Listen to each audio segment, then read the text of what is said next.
Le message d'aujourd'hui parle de faire confiance au timing parfait de Dieu. Si tu es obéissant, tu avanceras vers la promesse. Je ferai de toi une grande nation, je te bénirai, je rendrai ton nom grand, et tu seras une bénédiction. Genèse 12h2. Quand Dieu a appelé Abraham, il ne lui a pas seulement promis des bénédictions. Il lui a dit quelque chose d'encore plus profond. Tu seras une bénédiction. Dieu ne disait pas simplement « Je vais te donner ». Il disait « Je vais te transformer en quelqu'un à travers qui beaucoup seront touchés ». Oui, Abraham a été béni, mais pas pour garder cette bénédiction pour lui. Il a été béni pour la partager.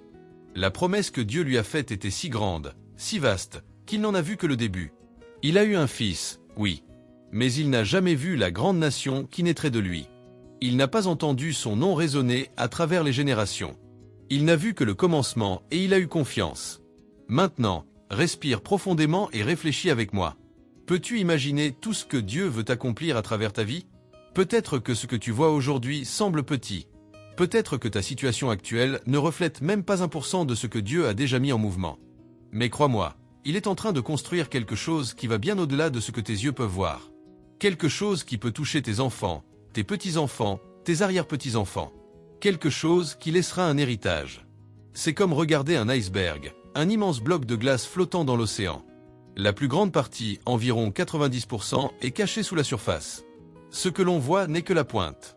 Les plans de Dieu sont pareils. Tu en vois une partie, mais lui voit l'ensemble. Ce qui te paraît petit aujourd'hui n'est que le début de quelque chose de grand. Mais il y a un secret. Tout commence par l'obéissance. Abraham n'avait pas toutes les réponses. Il ne savait pas exactement où il allait, mais il a cru. Il a fait le premier pas. Il a dit « oui ». Et ce « oui » a changé le cours de l'histoire. Ton obéissance peut faire la même chose.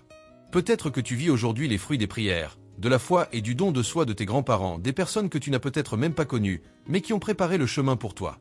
Et maintenant, c'est ton tour. Ton obéissance aujourd'hui peut ouvrir des portes pour les générations à venir. Ta foi maintenant peut porter des fruits que d'autres récolteront. Alors écoute la voix de Dieu. Marche avec lui. Fais confiance au plan qu'il a pour toi, même si tu ne vois pas encore tout. Souviens-toi, le choix que tu fais aujourd'hui peut garder ta famille dans la promesse ou l'en éloigner. Tu seras surpris de voir ce que Dieu est capable de faire, non seulement pour toi, mais à travers toi.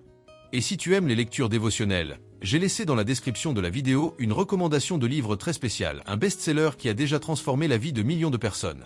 Si tu as aimé ce message, abonne-toi à la chaîne et laisse un like. Que Dieu bénisse ta vie. Merci et à demain.